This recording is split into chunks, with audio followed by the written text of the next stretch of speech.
पाकिस्तानचे army chief Asim Munir यांच्याबद्दलचं एक धक्कादायक वास्तव सध्या समोर आलंय।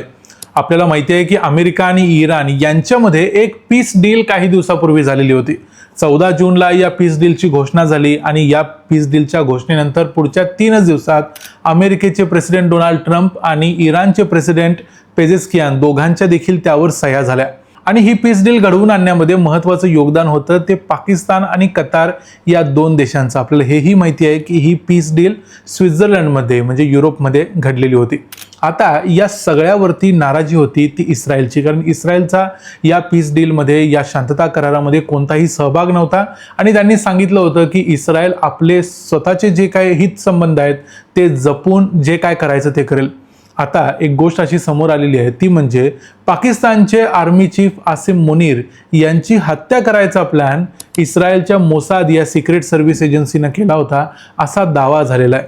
आता नेमकं मग काय घडलेलं होतं? खरोखर एकाच वेळेला पाकिस्तानचे पंतप्रधान आणि पाकिस्तानचे आर्मी चीफ दोघांचीही हत्या मोसाद करणार होता का? याच्याबद्दलचा नेमका दावा काय आहे, सत्य काय आहे आणि काय घडू शकलं असतं, या सगळ्या गोष्टी बघूया आजच्या या व्हिडिओमध्ये। मी आहे रणजित यादव आणि तुम्ही पाहताय द मराठी बाणा। 21 जून 2026 ला पाकिस्तानचे पंतप्रधान, पाकिस्तानचे आर्मी चीफ आणि त्यांच्याबरोबर अमेरिकेचे व्हाईस प्रेसिडेंट JD व्हॅन्स तिघं देखील एका शहरामध्ये होते स्वित्झर्लंडच्या। त्या शहराचं नाव आहे बर्जनस्टॉक। ब्राझिलियन पत्रकार पेपे एस्कोबार यांनी असा दावा केलाय की याच शहरामध्ये पाकिस्तानचे आर्मी चीफ आसिम मुनीर आणि त्यांचं संपूर्ण डेलिगेशन म्हणजे जे काही शिष्टमंडळ आलेलं होतं त्या सगळ्यांनाच उडवायचा प्लॅन मोसादनं केलेला होता आणि अशी हत्या करण्याचं जवळजवळ कन्फर्म झालेलं होतं। पण ही बातमी ऐन वेळेला पाकिस्तानची जी सिक्रेट सर्व्हिस एजन्सी आहे म्हणजे ISI ला समजली आणि ISIनं मग इस्रायलला धमकी दिली।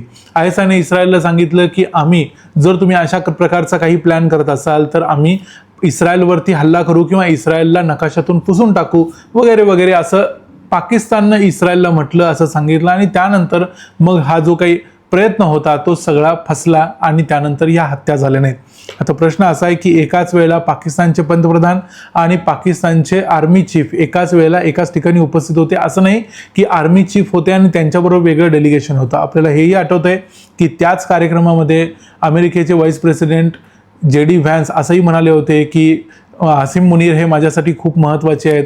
भारतातला सगळ्यात महत्त्वाची व्यक्ती म्हणजे माझी बायको आणि पाकिस्तानची सगळ्यात महत्त्वाची व्यक्ती म्हणजे आसिम मुनीर, मी त्यांच्यावर खूप बोलतो वगैरे वगैरे। हे सगळं एकाच कार्यक्रमात घडलेलं होतं, त्याच कार्यक्रमात ही हत्या होणार होती असा दावा पेपे एस्कोबार यांनी मारिओ नौफल नावाच्या एका व्यक्तीच्या पॉडकास्टमध्ये ते गेलेले होते त्यावेळेला केला। आता पेपे एस्कोबार कोण आहेत तर ते ब्राझीलचे पत्रकार आहेत आणि ते जिओपॉलिटिकल एक्सपर्ट आहेत। मागच्या अनेक वर्षाचा 30 पेक्षा जास्त वर्षांचा त्यांचा आंतरराष्ट्रीय राजकारणाचा त्याचबरोबर सिक्रेट सर्व्हिसेस कशा काम करतात या संबंधाचा अभ्यास आहे। त्यामुळं त्यांना ही गोष्ट त्या दौऱ्यामध्येच समजली होती म्हणून त्यांनी ही गोष्ट एक्सपोज केली, पण प्रत्यक्षात असा कोणताही हल्ला झाला नाही। त्यामुळं आता असा दावा करण्यात येतोय की हे जे काही पसरवलं जातंय ते खोटं आहे, कारण पाकिस्तानमधल्याच अनेक वृत्तसंस्था हे म्हणतायत की अशा पद्धतीचा कोणताही प्रयत्न इस्रायलकडून केला गेला नाही आणि पाकिस्ताननं इस्रायलला कोणताही इशारा देखील दिला नाही। पाकिस्तानची ARY नावाची एक वृत्तसंस्था आहे, तिचे प्रमुख आहेत कामरान खान। त्यांनी सांगितलं की जी स्वित्झर्लंडमधील चर्चा होती ती अतिशय व्यवस्थित पार पडली। तिथं अमेरिकन इंटेलिजन्स एजन्सी किंवा स्विस इंटेलिजन्स एजन्सी यांच्याकडून कोणताही इशारा देण्यात आला नव्हता।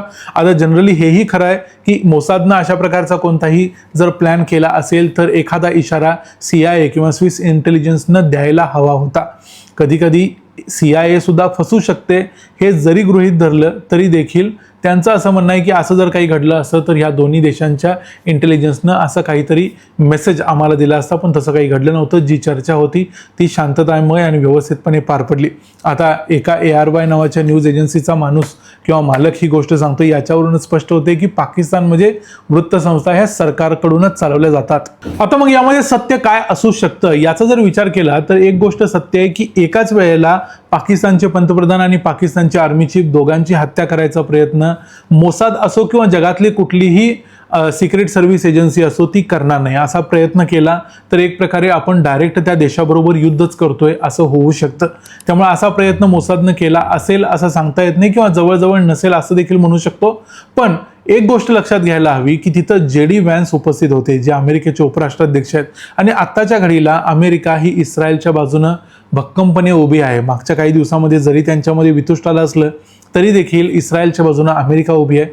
त्यामुळं एक प्रकारे नेत्यानाहू असा प्रयत्न करत असावेत की पाकिस्तानला एक मेसेज द्यावा, म्हणून त्यांनी हा एक्सपोज केला असेल किंवा अशा प्रकारचा प्रयत्न मोसाद करते ही बातमी उडवली असेल, जेणेकरून आसिम मुनीर आणि शहबाज शरीफ यांनी इथून पुढे इस्रायलचे जे विषय असतात त्यामध्ये पाय घालायचा प्रयत्न करू नये, असाच इस्रायलची इच्छा असणार आणि म्हणूनच इस्रायलनं हा मेसेज द्यायचा प्रयत्न केला असेल. याच्या अगोदर अनेक वेळा इस्रायलनं कधीही अशा प्रकारे पाकिस्तानला धमकी दिलेली नाही, पण पाकिस्तानचे डिफेन्स मिनिस्टर ख्वाजा आसिफ अनेक वेळा असं म्हणाले आहेत. त्यांचं तर एक फेमस ट्विट देखील आहे जे नंतर त्यांनी डिलीट केलं होतं. त्यात ते म्हणाले होते की आम्ही इस्रायलला नकाशावरून पुसून टाकू, नष्ट करू, हल्ला करू वगैरे वगैरे, पण इस्रायल असं काहीही बोलत नाही. इस्रायल डायरेक्ट करून दाखवतो, हा इस्रायलचा इतिहास आहे. आणि इस्रायल जर करायचा असेल तर तो डायरेक्ट CIA देखील फसवू शकतो, हा देखील इस्रायलचा इतिहास आहे. नेमकं या बाबतीत काय घडू शकतं हे आपल्याला माहिती आहे, पण तरी देखील अशा परिस्थितीमध्ये आत्ताच्या जी सिच्युएशन आहे यामध्ये इस्रायल किंवा मोसाद असा काही प्रयत्न करेल असं वाटत नाही. त्यामुळं हा दावा कदाचित पाकिस्तानला इशारा देण्यासाठी असू शकतो. तुम्हाला या संपूर्ण प्रकरणाबद्दल काय वाटतं ते आम्हाला कमेंट्समध्ये जरूर सांगा. व्हिडिओ आवडला असेल तर व्हिडिओला लाईक करा, चॅनलला सबस्क्राईब करा. पुन्हा भेटू पुढच्या व्हिडिओमध्ये. तोपर्यंत पाहत राहा द मराठी बाणा. जय हिंद, जय महाराष्ट्र.